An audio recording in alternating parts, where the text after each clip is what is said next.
ជំរាបសួរបងប្អូនទាំងអស់គ្នាថ្ងៃនេះគឺជាថ្ងៃទី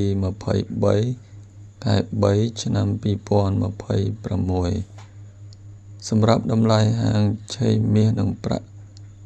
នៅព្រឹកនេះពុំមានអ្វីប្រែប្រួលគួរឲ្យកត់សម្គាល់នោះទេបើយើងប្រៀបធៀបកាលពីព្រឹកម្សិលមិញសម្រាប់បងប្អូនដែលមិនទាន់បានចុចជាវឬក៏ចុច Subscribe នៅលើ Channel YouTube របស់ខ្ញុំសូមបងប្អូនជួយចុចជាវក៏ដូចជាចុច Subscribe នៅលើ Channel YouTube របស់ខ្ញុំដើម្បីទទួលបាននៅព័ត៌មានដីពីតម្លៃហាងឆេងមាសនិងប្រាក់ដែលខ្ញុំផុសជាប្រចាំថ្ងៃរួមទាំងចំណេះដឹងផ្សេងៗទៀតផងដែរសម្រាប់តម្លៃហាងឆេងមាសនៅព្រឹកថ្ងៃទី23ខែ3ឆ្នាំ2026នេះមានដូចតទៅ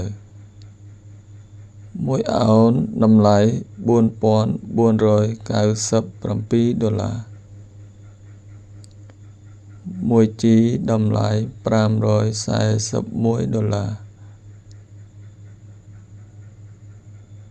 1តម្លឹងតម្លៃ$5,418 ដុល្លារ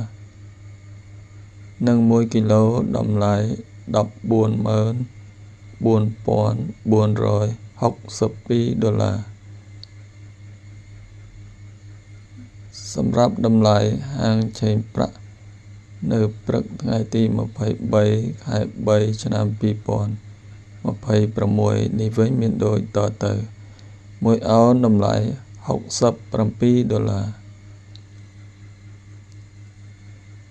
1ជីតម្លៃ$8 ដុល្លារ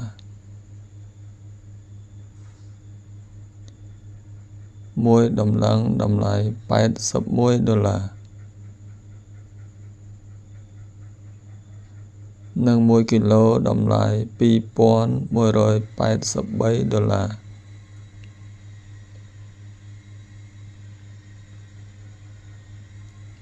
បាទសម្រាប់តម្លៃហាងឆេងមាសនិងប្រាក់ដែលខ្ញុំបានជម្រាបជូនបងប្អូនអំបញ្ញមិញនេះចាប់តែប៉ុណ្ណេះអរគុណបងប្អូនទាំងគ្នាដែលបានទស្សនានិងតាមដានយកចិត្តទុកដាក់ស្ដាប់នៅការរៀបរាប់របស់ខ្ញុំតាំងពីដើមរហូតដល់ទីបញ្ចប់